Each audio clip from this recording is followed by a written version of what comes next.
Welcome to 5th grade Virginia Studies. Before we jump into the events leading up to the American Revolution, let's take some time to review the timeline of events from 4th grade Virginia Studies.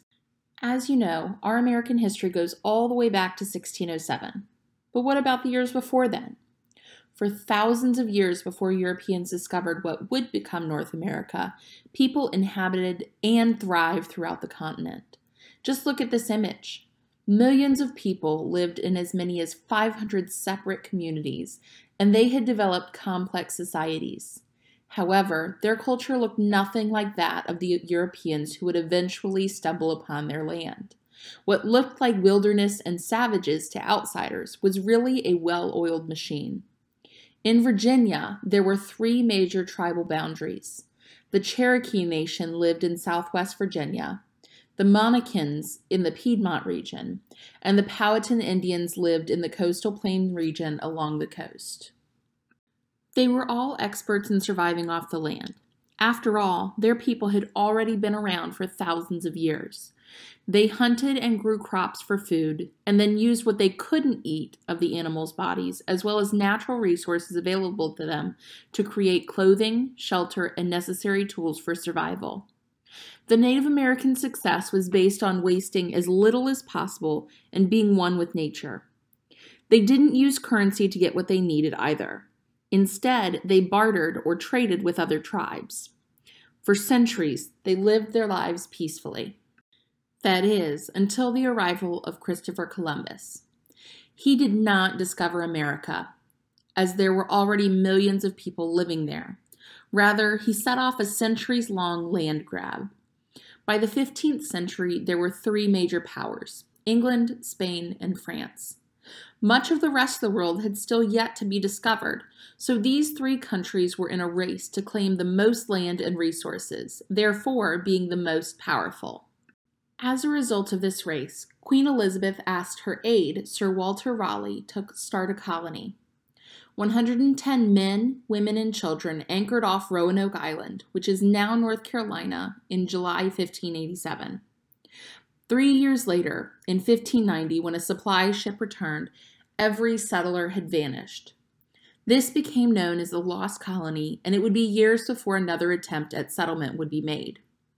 It wasn't until 1606, when King James signed a charter creating the Virginia Company of London, that England would venture back to North America. This charter gave colonists permission to take a piece of land stretching 100 miles inland and 50 miles to the north and south. They were to find gold, silver, and other natural resources and open trade routes. Nearly 20 years after the first failed attempt, England tried again, this time with more than 100 men and 3 young boys. They found what seemed like the perfect location, which they called Jamestown. They could easily dock their large ships. The peninsula and large rivers hid the land, making it easily defensible from Spanish attack, and they had a plentiful supply of fresh water. Or so they thought. The economic venture almost failed from the very start. Wealthy men made a large portion of the colonists, and they refused to put in their fair share of the work. After all, they'd never had to work before, so why start now?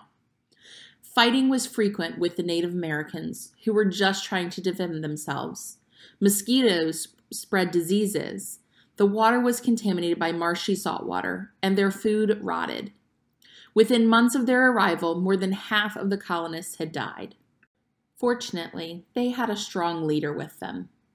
Captain John Smith implemented a no-work, no-food policy and initiated trade with the Native Americans. They taught settlers how to grow corn, beans, and squash. In addition, John Rolfe discovered that tobacco he got from the Caribbean was popular in England and could be grown in Jamestown.